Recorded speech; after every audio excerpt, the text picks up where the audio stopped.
Hindi lang Pilipinas ang nagulat kundi buong mundo ng tennis matapos gumawa ng kasaysayan si Alex Ayala sa US Open. Sa edad na 20, siya ang naging unang Filipino na nakapagwagi ng main draw match sa isang Grand Slam sa Open era. Sa kanyang debut sa Flushing Meadows, pinatumba ni Ayala ang mas mataas na seeded na si Clara Tauson, World Number 14, matapos ang isang dramatikong comeback kung saan muntik na siyang malaglag ng maaga. Mula 1-5 deficit sa deciding set, sumabog si Alex at ipinakita ang tapang na dala-dala ng bandila ng Pilipinas, dahilan upang mapasigaw ang mga fans sa court at maging viral sa social media. Pero matapos ang makasaysayang panalo, hindi naging madali ang susunod na laban. Sa round 2, nakaharap niya ang matibay na si Cristina Buccia ng Spain na may mas maraming karanasan sa big stage. Pagamat lumaban ng buong puso si Alex, natalo siya sa straight sets, 6-4, 6-3. Dito nagtapos ang kanyang US Open run, ngunit hindi ang kanyang kuwento. Para sa maraming eksperto, ang pagkatalo ay bahagi lamang ng proseso at lalo pang nagpapatibay sa kanya para sa mga darating na laban. Para sa mga Pinoy fans, hindi ito simpleng pagkatalo. Ang kanyang tagumpay laban kay Tauson ay nagbigay ng inspirasyon at pag-asa na kaya ng isang Filipina na sumabay at manalo sa pinakamalaking entablado ng tennis. Mula sa social media hanggang sa mga sports shows, walang ibang usapan kundi ang husay, tapang at puso ni Alex. Ang kanyang US Open journey ay nagsilbing patunay na hindi hadlang ang maliit na bansa tulad ng Pilipinas para makagawa ng marka sa isang global sport. Ngayon, nakikita ng marami na ito ang simula ng mas malaking yugto sa career ni Alex Ayala. Kung sa edad na 20 ay nakagawa na siya ng kasaysayan, paano pa kaya sa mga darating na taon?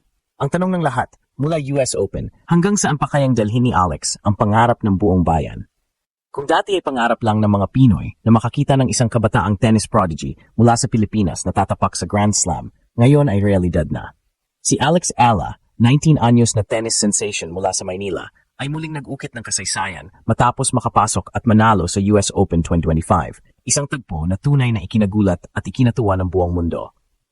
Sa edad na halos ka-level lang ng mga bagong umuuspong na bituin sa tennis, nagawa niyang makasabay sa matitinding kalaban mula sa Europa at Amerika. Isang patunay na hindi lang siya basta rising star, kundi isa ng kinatakutang pangalan sa women's tennis circuit. Sa unang round ng US Open, pinakita ni Alex ang kanyang trademark fighting spirit. Pagamat mas malalaki at mas matatangkad ang kanyang kalaban, hindi siya natinag.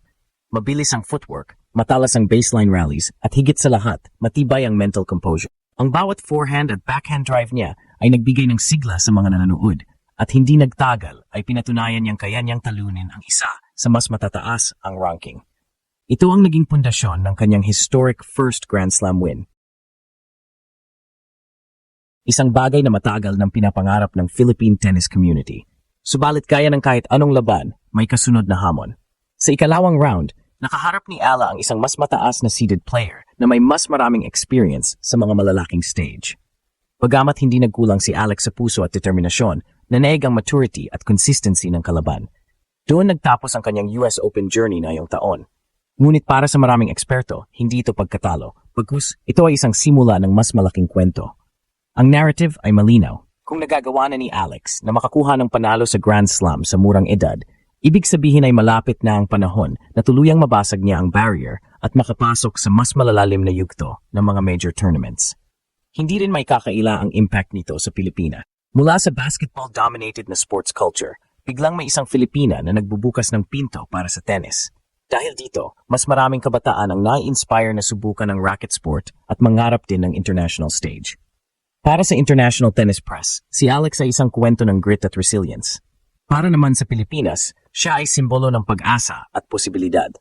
Ang kanyang pangalan ay nakaukit na sa Grand Slam record books at walang makakabura nito. Ang tanong na lang ngayon, hanggang saan pa niya madadala ang kanyang kwento?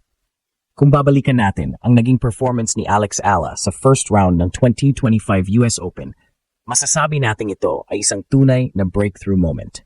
Sa edad na 19, dala niya ang pangalan ng Pilipinas sa isang Grand Slam main draw at agad siyang gumawa ng ingay nang talunin ang mas mataas na seeded na kalaban. Sa loob ng court, kitang-kita ang kanyang maturity. Hindi na siya basta junior champion lamang, kundi isang pro player na handang sumabay sa pinakamalalakas sa mundo. Ang kanyang forehand ay naging sandata, ang kanyang footwork mabilis at agresibo, at ang mental composure niya sa mga crucial points ay nagpamangha sa mga manood. Ngunit gaya ng lahat ng fairy tale runs, may reality check din. Pagpasok niya sa second round, ibang klase na ang level ng competition. Ang nakatapat ni Alex ay isang matagal nang naglalaro sa Grand Slam stage, sanay sa pressure at mas maraming karanasan. Sa simula ng laban, nakasabay si Alex, nagkaroon pa ng ilang breakpoints na nagpakita kaya niyang puwersahin ang mas veteranong kalaban. Ngunit habang tumatagal ang set, lumabas ang experience gap. Ang kalaban ay marunong magbago ng tempo, marunong bumasa ng tira, at marunong magpatibay sa long rallies. Dito lumabas ang pagkakaiba. Si Alex, pagamat pusong mandirigma at walang takot lumaban, ay kinapos sa finishing touches. Ang kanyang unforced errors ay dumami, at ang serve consistency ay medyo bumitaw sa mga crucial games. Ang result, natalo siya sa second round. Ngunit kahit ang pagkatalong iyon ay may dala pa ring tagumpay dahil hindi lahat ng kabataang players ay agad nakakapasok at nananalo sa Grand Slam main draw. Mas mahalaga pa, napansin ng buong mundo ang kaniyang potensyal. Sa mga international tennis analysts, binanggit nila na Alex Alla is one of the rising stars to watch. Ang kaniyang pagkatalo ay hindi isang dulo, kundi simula ng mas malawak na karera. At higit sa lahat, nakaukit na sa kasaysayan, si Alex Alla ang unang Pinay na nanalo ng isang Grand Slam main draw match. Sa bawat rally, sa bawat sigaw ng come on, at sa bawat punto na kanyang nakukuha, dala niya ang bandera ng Pilipinas. Para sa mga kabataan sa ating bansa, lalo na sa mga mahihilig sa sports, ito ay inspirasyon na kahit galing sa bansang hindi powerhouse sa tennis, posible pa ring umangat at makilala sa pinakamalaking entablado ng mundo. Kaya kahit hinarang sa second round, masasabi nating panalo pa rin si Alex. Dahil ngayon, hindi na lang siya underdog, isa na siyang rising star na inaabangan ng buong mundo.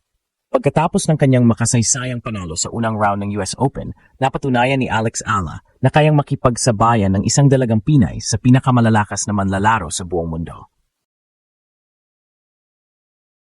Ngunit sa ikalawang round, hinarap niya ang realidad ng mas mabigat na kompetisyon. Doon nakaharap si Alex sa isang mas batikang kalaban at kahit ipinakita niya ang kanyang tapang at galing, hindi sapat upang makalusot patungo sa ikatlong yugto ng torneo. Gayunpaman, hindi ito dapat tingnan bilang pagkatalo lamang. Sa murang edad, ang pagkakaroon ng Grand Slam main draw victory ay isang napakalaking hakbang para sa kanyang career. Sa bawat laro, nadadagdagan ang kanyang karanasan, kumpiyansa at maturity sa court. Maraming eksperto ang naniniwala na ang kanyang pagbagsak sa ikalawang round ay simula pa lamang ng mas malalaking tagumpay na naghihintay sa kanya. Mas mahalaga, dala niya ang pangalan ng Pilipinas sa isang entablado kung saan bihirang makarating ang mga manlalaro mula sa ating bansa. Kaya't ang tanong ngayon, kung sa murang edad ay naabot na ni Alex ang ganitong milestone, ano pa kaya ang kaya niyang maabot sa susunod na mga taon? Para sa maraming Pinoy fans, malinaw ang sagot. Ang kanyang laban ay nagsisimula pa lang.